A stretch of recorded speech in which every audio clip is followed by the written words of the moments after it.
All right, folks, good evening. Welcome to another date on Journalist Hangout. In the Gregorian calendar, it is July the 20th. Remember, man went to the moon close to 50 years ago. Sounds crazy. History. All right, I'm Citizen Jones who said, today on the program, Governor Autumn meets Oshomole makes U-turn about leaving APC. IG, that's Inspector General, restates commitment to reform SARS.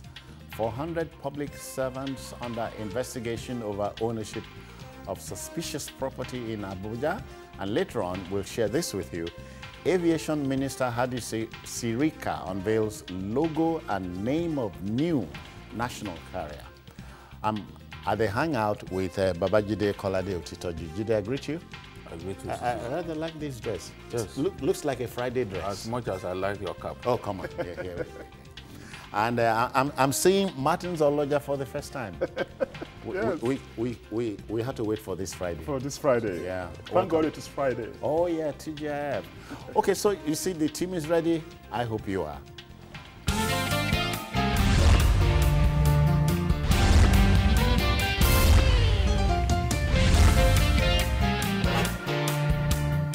Okay then, you know, in life, when you are on the wrong road, you make a U-turn.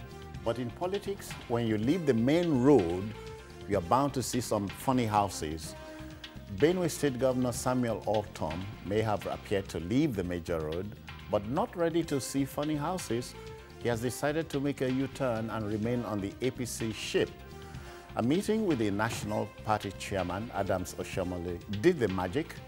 Autumn said, let me quote him, "I was given a red card by a senator, but the leadership of the party told me the decision of the party leadership is superior," end quote. Now, let's show you a footage which will set the tone for our discussion. Please watch on. The party corrected me that they have no red card in APC National Secretariat. So they have not given me any red card. But I was given red card by Senator George Akume, who is the acclaimed leader of the party in Benue State. And I took it that that was serious enough to make myself available out of the pitch. But the leadership of the party told me that the decision of the party leadership at the national level is superior to any individual. She does not even have a red card in our cupboard.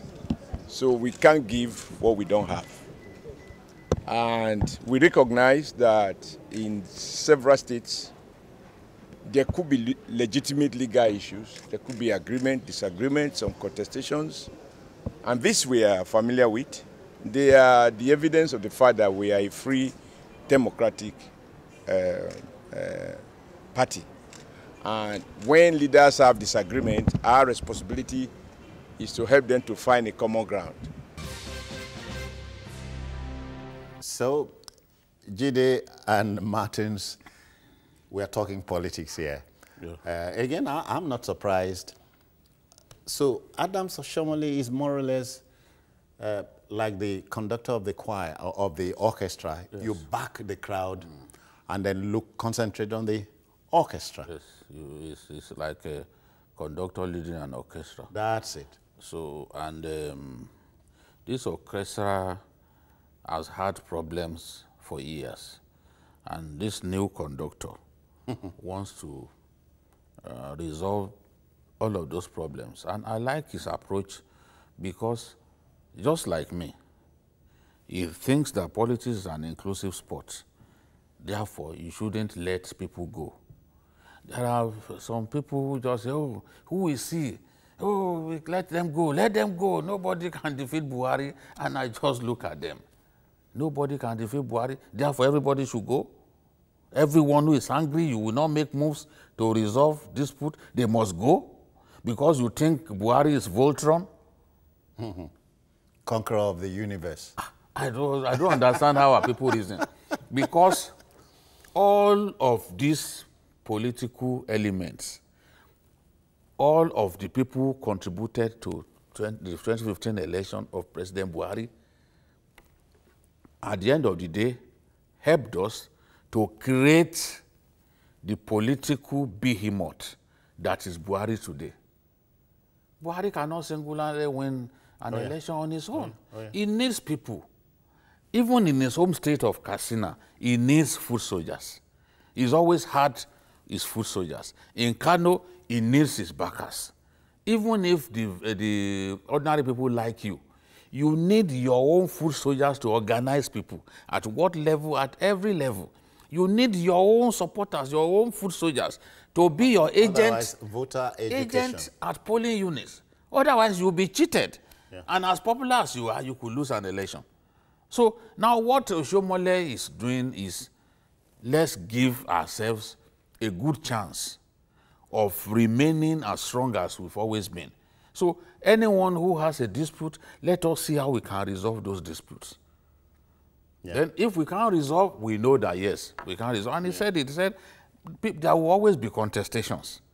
But people must find a way to come together. As I said 2 days ago here, it is the leader of the party in Benue State who has suddenly turned the governor of his state to his enemy. This is a fact. I've seen situations when because the APC, it should have been handled at the state level. Yes. But the governor now has seen clearly that since this person controls the structures of the party in the state, and he wants to kick me out because he was the one who used the word red card, the governor just said, okay, let me step aside. And there are people, the PDP guys, are right there winking at people, just winking at them. Come over. We want you. Come over. Come over. So with those guys winking at APC members, a sensible APC leadership will make it as difficult as possible for the PDP to woo its members. So that's exactly what Oshomole is trying to do, and is reiterating where the power locus is. The power locus is at the national level of the party. Nobody can sit in the state and say to someone that the same party gave a kind of a claim bill when they had their state congress. They adopted him as their candidate. Do you remember? They adopted this same man. Suddenly, the same man that you adopted as your consensus candidate during the congresses, you are now saying that you are giving him a red card. So Oshomole has made it clear, APC has not got a red card in his cabinet. Therefore, we can't give what we do not have. And I'm sure that Otom is impressed by this, although there's no guarantee that he still won't. We still talk politics. Martins, so Jide has hit it. There's a new orchestra conductor. And so prior to now, it used to be the president at the national level, the governor at the state level. But Oshomole has removed the rug. There must be order. So, but in politics, Martins, 2 times 2 is not 4. It's not 4. It can be anything. Yeah. Well, definitely, that is the situation. I think the last word of, after the analysis, there is some paralysis in the analysis. That, although, you know, well, the leader of the party, the former governor of Edo State, has done well by doing some constructive engagement with the people, because this is not a military government. It's a democracy, as it's said. Oh, yeah. Oh, yeah. And at this time, when the house is not actually in order, you need middle belt. You need not central. You need Benue Plateau is critical to the success of the party. Equation. In the equation. Critical. Benue Plateau. And you know what is happening there. Benue is aggrieved. Plateau is aggrieved. The axis. For want of the right word. Boiling. And if they say they are moving to another place, the leadership of the party and the leadership of the country, who is supposed to be the leader of the party, has every reason to get worried about the implications of any kind of crisis in that region. So he has done well. But then, you know, they've got autumn. It is still doubtful. That's a paralysis. Yes, now. paralysis. Go on. If it is doubtful, if they have got the people, they got the governor, no one knows whether the people are with the governor. The other leg. The other leg. And they're starting Whether the somewhere. people who are but still start aggrieved. from somewhere. Yeah, definitely they have started from somewhere. But we have to also point out this to them that, yes, you've got their leader. Have you got the people? The people are still aggrieved about certain things that didn't happen that we have discussed here in the place, the lateness of the president in getting to the place when there was a crisis. Oh, yeah. We've discussed it here. And so many other things. They are still aggrieved. Things are still happening there. The headers are still ruffling feathers there. Yeah. And the people are still angry. So they need to do more of this constructive engagement, talking to the people and doing certain things. It's not enough to talk. They should walk their talk and also implement some plans there, projects there that will make the people to say that, yes, we are part of this party and that they haven't forgotten us. So as they are talking to Autumn, they should be talking to the people because this is a critical time, political time of planning. Martins, I love that analogy. They haven't forgotten us. Gives a different interpretation to politics and politicking in our climate. Yeah. Is the business about us, Yeah. not everybody? The business is about everybody. Ideally. Yes, the business is about everybody. The ruler and the ruled. So in this case now, the ruler, represented by the vice president, Yemi Osinbajo, went to Benue State and made big promises about rebuilding, about resettling, and other interventionist plans. We want to begin to see those things that Osinbajo promised these people. We want to begin to see the government live up to those promises. You can't promise to rebuild destroyed communities and 4 months after, they are seeing no sign. It's not enough for the vice president to go speak excellent English. Well, yes, we know that's a skill that God gave him. He's an excellent speaker of the language. He's an undefeated Lagos debating champion. But the truth is, when you speak excellent English to those people, match the excellent English with excellent implementation of your plans. That is the only way you can make a difference.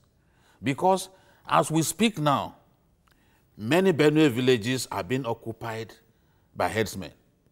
They've refused to leave those villages after chasing away the people.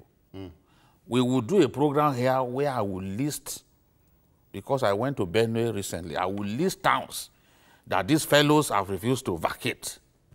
The herders. Yes.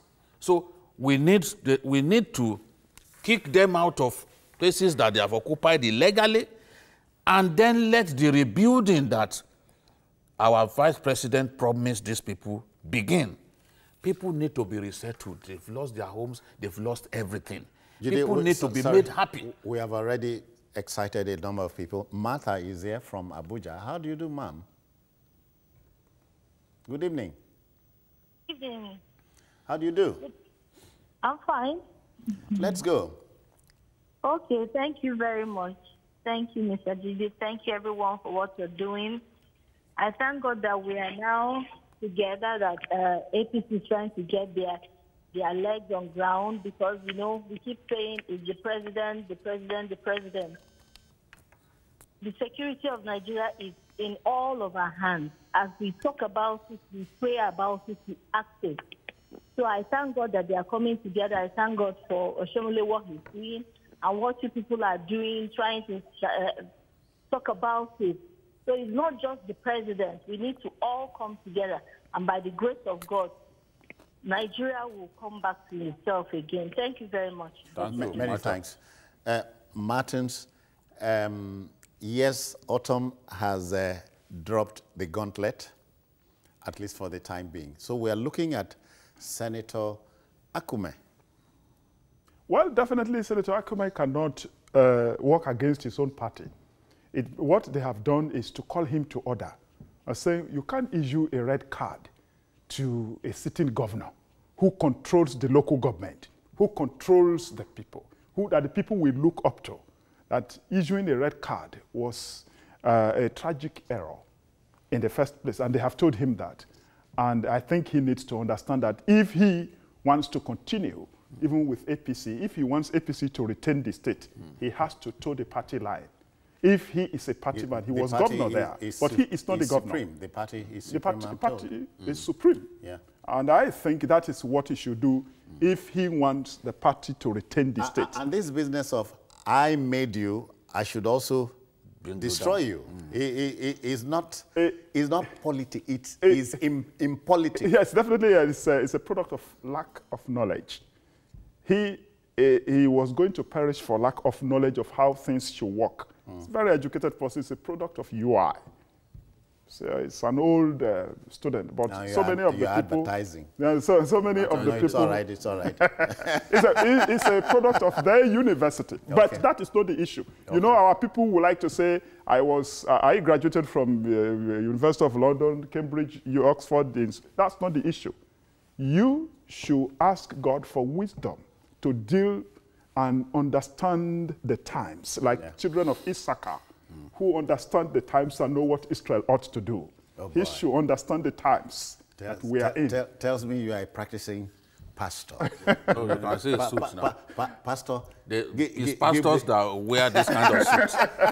You never see pastors dressed like me. Definitely. Or you. Yes, everybody. This is how they dress. Everybody should be a pastor or imam or anything like that. Pastors and their ilk should begin to teach new ways. Yes, new ways. Yes, there must be new ways. Yeah, you should understand the times. In politics and so on. Yes, definitely. Go with the flow. Go with the flow. If you don't understand the times, you will make mistakes. Yeah. You just think that, we are still in the 19th century.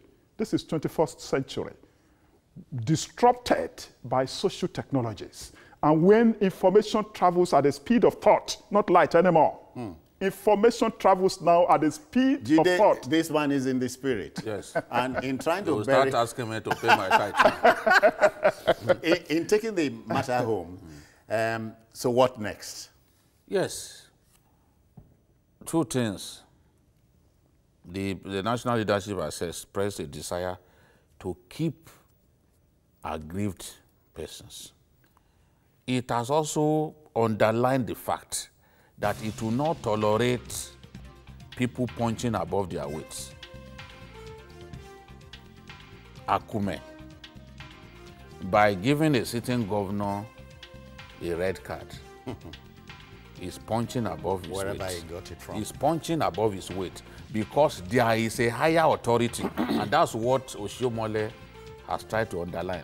You know, I said it here that Oshiomhole, being a former governor, he will not be afraid to speak He knows sense. the footwork. He won't be afraid to speak sense to a sitting governor. He used to be a governor. He's been there before. So what are you going to say to him? And a unionist. Yes, what are you going to say to him? That's the kind of person that they need now. Someone who can wield the big stick when it's necessary. And someone who is also ready to make peace where absolutely necessary. It's a good combination to have. And at the end of the day, their party will be stronger if you can continue to play the carrot and stick. Okay. Let the debate continue, but from this end, in closing this subject matter for today, let me share what the great Madiba, Nelson Mandela, said. He said, when the water starts boiling, it is foolish to turn off the heat. I hope you got the message. Now, still to come, IG restates commitment to reform SARS. You want to stay on?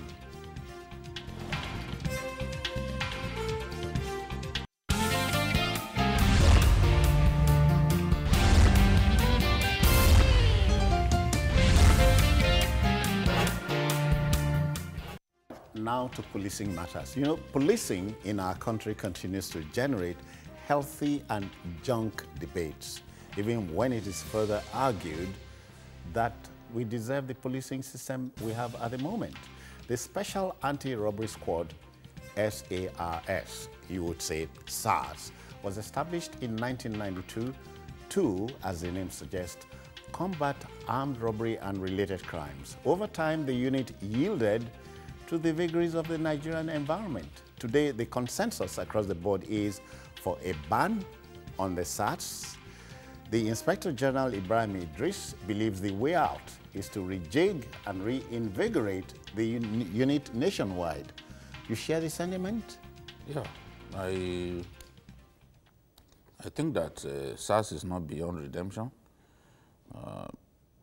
Conscious efforts must be made to change their current idiosyncrasies, at least the idiosyncrasies that Nigerians know them with. Oh yeah, oh yeah. You see a woman dressed in what you want to describe as too sexy, and then SARS operatives will take it upon themselves. Your business. Will take it upon themselves to go and arrest her for dressing in a sexy manner. And what is the goal? You want to extort money from her. I mean, these guys are putting the police to shame. That's why something must be done about them. I saw a picture of SARS men wearing dreadlocks. I said, there's no way. And some of them were not. In a movie. Which movie? I'm asking. SARS men in real life.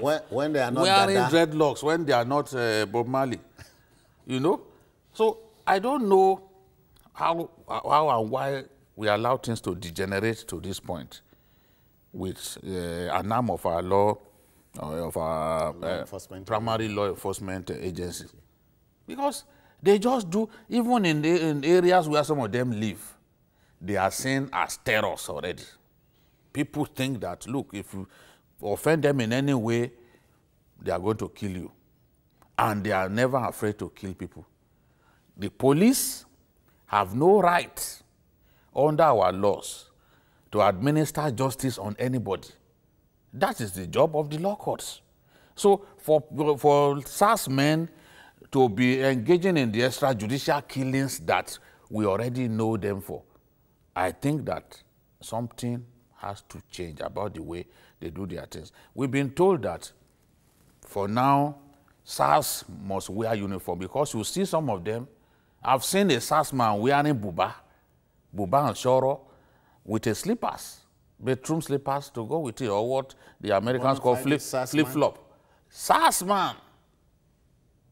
So if you see that kind of person, won't you be compelled to think this is an armed robber? Jide, and you ask, are we not deserving of such a police force? No, we are not deserving. Okay, we are not deserving. We are not deserving. Tear the bag. We are not deserving. The reason we found ourselves in this situation is because the leadership of the police over the years had been blind to the things that they ought to do. Because if you had a leadership of the police that was already concerned about the negative image of SARS, before now, they ought to have done something about SARS. They ought to have done something about it. So that's why today Nigerians say, oh, let's scrap them. No, I don't believe that they should be scrapped at this time, because I believe that it is not impossible to try to reform these people. Those who are too bad to be reformed should be shipped out of the force and get decent people, decent police officers to constitute the new SARS. Martin, I'm sure you would reflect and say honestly to yourself here and now that our police was never like this before. No. We had the golden years of policing in this country. Yeah.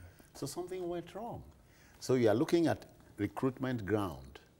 Who do you recruit into the force? You are not making the force a career, you know, appealing enough for your graduate son to say, no, I must go into policing. Well, definitely, just as I share the view of Jide about the extremism, that it is not in the extremism of scrapping it that it needs some reform. The need, again, I give you another ancient word that says that be ye transformed by the renewing of your mind. It means that transformation can only come when we agree to renew our minds about the way we do our things. What do I mean? There is RRS that is working. It's also part of the police force, Nigerian police force. Rapid Response Squad. Yeah, in And Lagos. how different is it from the Special Anti-Robbery Squad? Because I also hear, I have given examples of how people who are professors, former vice chancellors, who are members, visiting members of the editorial board of The Guardian, where I serve, have testified to how even ordinary telephone call to RRS led to recovery of their telephone with lost telephone. Yeah, Yes. that's it. Even a former vice chancellor to who, Meaning it can yes, be done. it can be done. Who They have is technology, also they have the technology, chairman they have of the the men. board, testified to how well behaved he met some members of this squad, Yes. the same police force. Inside the same RRS. police. Yes, RRS. It is possible. And it means that people should listen to even public intellectuals, civil society people, journalists, columnists, who are suggesting that there is need to look at the structure of the police as we are looking at the structure of the country itself, that it should be reformed. Community policing is the in thing in a federation. And community policing is reflecting in the efficiency that we see in RRS, because Lagos state government is responsible, is rich enough, and is reforming the police that is assigned to Lagos state. And they have a fund that they are using to do what they are doing to remain efficient. So people who are saying we need restructuring in the country, we need state police, we need community policing, we need this thing. In the United Kingdom, that is less than 100 million, they have 34 police forces, even campus police, metro police, all sorts of police forces. And besides, we know this, Martins and Jide, they don't live in barracks. They don't live in barracks. So it is possible. But you know, we are suffering from these long years of military rule, which General M.C. Ali put in his book, Federal Republic of the Nigerian Army, that we are still living in. Federal Republic of the Nigerian Army, I quote all the time. So we need this reform. At least he's talking about the Nigerian Yes, army. Nigeria. That even the politics we are talking, we're talking about we the people. The constitution that we are using, it's a we the people. It's an implication. Which people? How many? Your people. How many people contributed to the making of the constitution? You and I. So they just quoted us. They just implicated us like that without our input. So what I mean is that we need a reformed police, a responsible police force. In this case, the Special Anti-Robbery Squad. Special SARS. And the IG has been promising he should walk his talk. Let us see what Jide is talking about. Let's see now in this age, the people who have been campaigning, one guy the other time launched a hashtag on SARS, end SARS. And you see how it went viral. A situation where you see police officers will carry citizens of this country, including citizen Jones, who said, look, they carry them to ATM to withdraw money. I don't believe that thing. You don't believe that thing? I don't believe him. I am telling you, these are issues. Go onto YouTube, and you will see how all these things have been happening. Under the Constitution, disbelief is my right. Yeah, definitely, disbelief is your right. But these are atrocious things that have been happening under SARS, and we are telling them that they should reform it in a way that people will no longer campaign against them. Martins, from your lips to my ears, we deserve the police we have now. Definitely. Well, so, no, it's all right. We go back to what former President Obasanjo said openly at an open forum. He said, crooks and robbers are recruited into the police force. He would have been speaking from an informed source. Yes. So what do the cure the thing from scratch? If we need to look about at recruitment of the police. Many of the people who join the police are never-do-wells, people who can't find any other job to do. You know, there is rampant unemployment in our country. Yeah.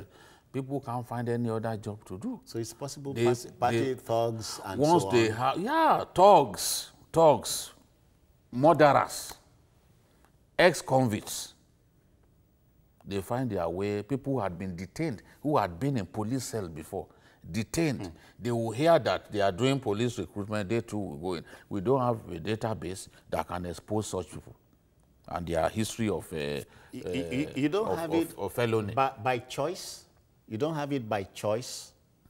You don't have a database by choice. We don't have it by nature, Okay. by our nature. Martins, that's his nature. By our nature of not taking the very important things seriously. That's why we don't have So it. we are talking We about should know- a national data It's a base. national disgrace that we do not have a national database that can help us to expose the crooks, the felons in our midst who are walking the streets. It's a national shame that we've not worked hard to have that database. It's such a shame. So, and in such a situation, you will find that people who ought not to be anywhere near the police, they get into the police. Policemen have been arrested in the past for armed robbery. Policemen have been still been arrested. arrested. They have been arrested in And- the and past what you do for at that point- escorting- Yeah. escorting robbers to robbery scenes. So, Kidnappers. policemen had been arrested in the past for sharing ransom with kidnappers, which means that they work hand in gloves with kidnappers. So if you do something about the recruitment, but you won't even succeed at that until you make the police itself attractive to everyone. That's it. You see, when you make the police attractive, the way we treat the police now, Yeah. like they are vagrants, no, people will not want to get into the Jude, police. sorry. John is waiting patiently in Abuja. John, how do you do? Welcome. Hello, John. Are you there? Yeah, I'm here. Good evening. Yeah. Let's go. Go on. You're online. Good evening, Babaji. May God bless you. You are truly telling us the truth. Hello? Yeah, Go on. we are go hearing on. you. Yeah. Yeah. The issue of, I want to contribute about the issue of the police. Truly, it happens to me.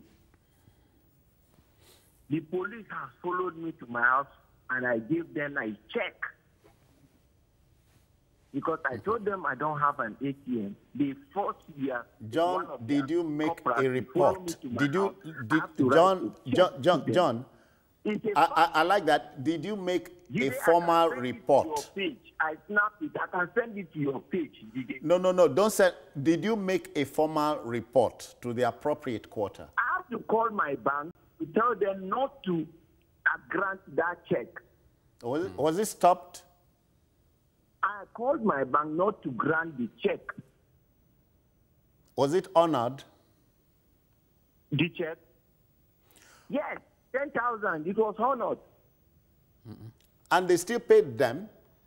Yes, they paid them. But my problem, yeah, you tell us stories like this at a hangout like this, and you ask yourself, am I doing the right thing? Did you go to the authority proper, I mean, the office to report? They locked me up. All right, John, we must bury the subject matter here, but the debate must continue. But, you know, gentlemen, you know what a cynic said once? If you don't like the police protecting you, employ the next available hooligan. So the debate will continue. Oh, okay then. You know, these are definitely not the coziest of times for public servants past and present, at the nation's capital, Abuja. Over 400 of them linked to dubious property scattered across the Maitama district and adjoining areas of the city are under scrutiny as we speak. Special Assistant to the President on Prosecutions and head of the Special Investigation Panel for Recovery of Public Property, Barrister Okoye Obono Obla, let it be known that public servants have to be engaged on how they acquired their wealth. Sounds good to me, but Jide, there's a difference, marked difference between a reasoning that sounds good and a good sound reasoning. Yeah, of course, of course. And I'm just excited about the fact that we are beginning to punish people who used the opportunities they had to steal mindlessly. People have stolen the resources of our country in a manner that suggests to you that they think that they have 2 lifetimes. Now, in Abuja, in Asokoro and Maitama, many of those houses you see are owned by civil servants. Some of them on as low as 2 million a year. Some 3 million, 4 million a year. Yet they have estates of their own. Estates, not just 1 or 2 buildings. Estates owned by civil servants. I talked about a case that I was handling some time ago, and I discovered that a woman on level 9 had an estate in Abuja when I was doing the story back then. So look at the case of the director of finance. Jide, this is not open heavens. I don't really understand what that means. You know, look at the case of the director of finance and accounts of the Ministry of Power, Works and Housing. Yeah. Who an Abuja High Court ordered that 86 of his Porsche cars should be 86. Yeah. 86. Reported. Out of the 86 cars, 23 were armored plated.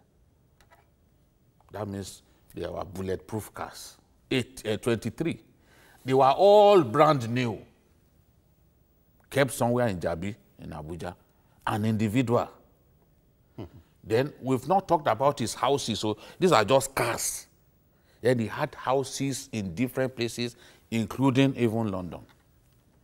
Savvy. In the UK, if you have unexplained wealth, you have up to 50,000 pounds, you must explain the source of the money. It's called the unexplained wealth order. It's the sort of thing that the president wants to bring in now into our country. Because we must begin to seize this illegally acquired wealth from these people. When we start doing it, then stealing will become unattractive to people. You go to Abuja now, you see many houses locked up with the EFCC sign under investigation, which means we have denied them access to those houses to probably sell those houses, you know, and use the money for something else. So if we continue along this path, then you know that if you steal, since you are on 2 million a year, if you have a house worth 18 million, you are going to have to explain how you were able to acquire the house. Where did you find the money? Sometimes I think I don't know you, but I know our man here will help me out. When I talk about open heavens, it will be clear to you, clearer to you, a pastor. Open heavens, you know. How can you work at the Federal Secretariat and, you know, get money? You know, sure. It's an Abuja man. They can answer. Jones, Citizen Jones. Yes, sir. You know, this is a very serious matter. You know, there is this nexus between this issue that lawyer Obla and Citizen Okoye Obona Obla is talking about, and the controversial Presidential Executive Order Number 6. Number 6. Oh, yeah. Yeah. It concerns the elite. It concerns the powerful, the influential in the society who have this property. We are talking about the legality and illegality of what is happening, that the Constitution guarantees ownership of property. But the government of the day is asking about the process of acquiring the property. These property. This property. And you know, we'll be talking about this thing that, EFCC laws and ICPC laws have provisions that can take care of this thing. But this is a desperate time. Sometimes, you know, it is not possible for us in the media to campaign against desperate measures, to deal with desperate times. Your business is to report our business is to report this thing. But we also, those of us who are analyzing the reports, have to get to the root of this matter. We're talking about the nation's capital. Well, you know, 400 public officers, what I would like them to do, instead of just analyzing, is to ensure that they do a thorough investigation so that they do not rob Peter to pay Paul. When, as James Ocholi, the late James Ocholi, when he was being screened for a ministerial position in 2015, you know, his soul rest in peace. Yeah, the late gentleman. Yeah, the late gentleman. From he Kogi? said something significant as a lawyer. He said, when you do a thorough investigation, prosecution time will be short. But you need time, you need money, you need brains, you need resources to do thorough investigation. You don't need to even engage a lot of people. You don't need to entertain some questions. When you do thorough investigation, whether EFCC, Justice Ministry, or institutions that are concerned with this thing should do thorough investigation. If they are saying the civil servants in the nation's capital, they have got some 400, and I think they can do it. You know, according to our constitution, the president is actually the governor of Federal Capital Territory. Okay. He only assigns and delegates his own power and responsibility to a minister. So the president can get the document through the FCT minister. Then there is an agency called Abuja Geographic Information Service, AGIS, that has records of people who have property. Even if you have registered your property with fake names and all those things, with non-existing names and animals, you know the state is awesome. The state has powers to get to the root of who owns property. The state has, even the Federal Ministry of Housing, under Mrs. Mobolaji Oshomo, brought in somebody from Housing Authority in the UK to register houses. And with even social technologies now, I can, if I get your name and where your home address, I can locate where you live. Not in Abuja. In Abuja? No, I mean me. Yeah, you are not in Abuja. So I mean that this can be done. Okay. And we need to start from somewhere to begin to identify people who have wealth without work. The idea of wealth without work. Brings to mind what the late Mahatma Gandhi talked about, the 7 evils. Yes. Wealth without work. One of them. So I think that it's an appropriate thing, but it should be done with thoroughness. Yeah. It should be done with justice. It should be done, justly, and it should be done fairly, and it should be done without question. In a way that people will not say they have come again. They are targeting party people. They are targeting politicians. It should be done thoroughly. It is possible. The boys in the back room are saying, yes, enough will be enough. But then the debate will continue. Jide Martins, how much money or how much property does a man need in a 70-year lifespan? The answer to your question is blowing in the wind. That's it. Once we begin to punish them, they will know that it's futile to begin to amass wealth. Because you don't need it. So what do your children go build? All right, then. Now that a presumed giant of Africa has no functional national airline is a crying shame. To recall that a Nigeria Airways of yore was a sub-regional pride is an understatement. But then that the flying elephant was liquidated by former President Olusegun Obasanjo, some would argue without widespread consultation, leaves a very sour taste in the mouth. Minister of State for Aviation, Hadi Sirika, has announced that a revived national airline would take to the air towards the end of the year.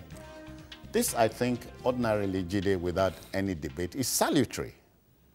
Yeah, as long as the processes are well thought out, and as long as the government lives up to its promise to stay off the running of the airline. They've told us that it will be 95% and 5% private sector driven. Yeah. So, which means that they want to just own 5% of the shares of the company. It's when we look back at Nigerian Airways, at a time Nigerian Airways had 3 times the number of planes that Emirates Airlines had. Today, Emirates is a global pride. If Boeing comes out with a new aircraft now, oh, they will book for one. They will be amongst the airliners that will buy the highest. They will express an interest to buy the highest number. If like they are coming up with a new aircraft, maybe 40 units of a new aircraft that they are building, I can tell you that Emirates alone could ask for 10. Ethiopia could ask for 5 or even 7. That's the way it is now. Today, that same airline that we had more than 3 times the number of planes that they had, they are still doing well, flying the skies. Everyone is happy with Emirates. Today, Nigeria Airways is no more. The Nigeria Airways hangar here used to be where Ethiopia Airlines was doing its MRO, its C-checks. Today, maintenance, repair, and overhaul. Yeah. Today, Nigerian Airlines go abroad and spend, each of the airlines spend 1.8 million dollars a year on C-checks alone, which also ensures that it's difficult for them to make profit. So what can help them is to come together and actually build an MRO facility so that you can service those airplanes here. At least the A and B checks can be done here. You can ideally. do those checks here. Yeah. You can do those checks here. Of course, everyone knows that Ethiopia Airlines is already a global brand, very profitable. Yeah. $1.5 billion in profit in 1 year before tax. So, and they train more than 4,000 aviation workers, including pilots, every year. That's Ethiopia. Ethiopia used to come to Nigeria. They used to come to Nigeria. You must have heard this, that some Nigerians operated at the Ethiopian airline field. Of course. Some Nigerians. Because we were the ones, it was Nigeria that was repairing their planes. Today, everyone has left us behind. We are now trying to play the catch-up. We are now trying to play the catch-up. Well, my wish is to see, I'm not going to talk like a doomsday prophet, like Obi Ezekwesili. I want to see this succeed. If it succeeds, it is pride. It will be something of pride to me, because even the capital flight that we are experiencing through those foreign airlines coming here, pick our people to the UK, pick our people to Southeast Asia and all that. At least if we have our own airline, we know that some of that money will remain in our country. So Martins, given what he has said, that a revived airline was so done at the Farnborough Air Show in England, does not matter? Yeah. Or is it at issue? It's at issue, you know, but the issue now, as we are breaking down this thing, is that there's still some opaqueness around this business. We have read what this infrastructure concession... Not because you didn't know any such thing was coming. No, because we didn't know. But we as citizens need to know the details. Yes, it is true that Infrastructure Concession Regulatory Commission, ICRC, has given their go-ahead with some conditions that he has stated that they should leave management and control of government out of it, because we did it before, we didn't get anywhere with Nigeria Airways. And the government should just get this thing together and let it be private sector driven. And they are coming up now with 300 million in the next 3 years with $8.8 million that they want to use to take off. They say government will provide the necessary infrastructure to take off. The enabling environment, but as I say. You know that we, the people, do not trust government with business, that they have no business in business. That is what the ICRC has stated. So we would like them to do this thing. Yes, we need airlines, but you know there are issues. There are inconclusive issues with AMCON. AMCON already has taken ARIC, Aero Contractor, and even Air Nigeria. They are there. They are in their pocket. People feel that those ones too can be revived in a way to be even a national airline without having to take off from scratch. So to you, which means we are bringing government back to running. Yes. No, that one. No. It is not about government running this thing. Yeah. AMCON is an agency of government. The airlines... AMCON, yes, so yes, an agency of government. AMCON is an agency of government, but it can work like... Some of those airlines I was talking about, like AfriJet and the rest, they are dead already. Those even airlines, you know what we are saying? It's not government taking otherwise, them. What we are saying is that government has no business. They have no business. They have no business government in this business. has no business determining who the MD is, CEO, the pilots are. They should also unfold. Citizens, at the height of Mengistu Haile Mariam's madness, permit me to use that word, in Ethiopia, they never got near, he never got near Ethiopia. No. Because he reasoned that this is the pride of our country. Let me quickly take Jide. Jide is in That's Oyo. my namesake, eh? I agree. Yeah. Jide, welcome. Yeah, citizens doing. How do you do? Jide is greeting you. Jide, they greet Jide. Good evening. Yep, welcome. Yeah, my challenge with this is if the government can stay out of this business, this airline is going to drive more and more. And like what one of your guests said, and we are going to meet the standard of Qatar Airline and Emirates Airline back. But the most important thing is the government have to stay out of it. Okay, we should lay example with our power system. Because government is still involved in power system, we are still having these challenges. If government could stay out of it, our airline could drive more far. Well, I'll stop you there. The time is the master, but then let's attempt for once to trust government. It won't take us anywhere. They've said that this is what they are going to do. And I don't think there's any need for a debate. Yeah.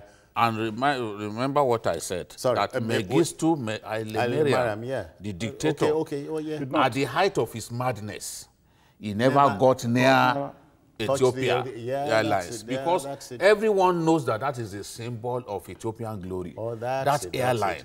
So he didn't get near. Martins, we are saying, let's have that. If those guys will run this new airline as a profitable venture. Jide, you like the name Nigeria Air? Yes, I like it. Martins, hold on. What is in the name? Hold on. Payment of severance to workers is still on the cards. Yeah, the cabinet, Nigeria's cabinet approved 45 billion to settle them more than a year ago. And even though we don't hear their noise again, the Minister of Finance has said that no such approval had been given. It was reported that they gave some approval. Approval or no approval. So we are debriefing you. The woman said no such approval. But you know that the issue is not about approval, it's not about anything. Yeah. It's about efficiency. The aviation industry in Nigeria is not good. And the private ones that are there are struggling. We might as well rub in the Nigerian National Shipping Line. Yes. Because it will bring money. It's about sincerity of purpose. But an efficiency. Professionals are not not politicians. That's it. And it is good for them to unveil the face of the private sector involved in this thing in good time, so that it won't be the minister that will be talking. They say make I stop you don't do, but that's the way pastors talk now. The hangout must be officially closed here. But let me thank you very much. You're welcome. Thank you for coming. Yeah, thank you. Yeah. Jide, many thanks for your time. God bless. Okay, we'll go to the Ikosiba. It's something about see, if you don't take me there, I will come back to this program. Jide, you are on air. See, if he doesn't take me there, I'll come and expose him next week. All right, that's our show for today and the week. Of course, join us for a repeat of this at 11 this evening, and also watch Journalist Hangout on other platforms showing on your screen, and on YouTube at youtube.com/TVC News Nigeria. The feedback channel is the same. But let me say, Citizen Jones Hussein, I cannot wait for the airline. I want to take off for once. Bye-bye for now. God bless you.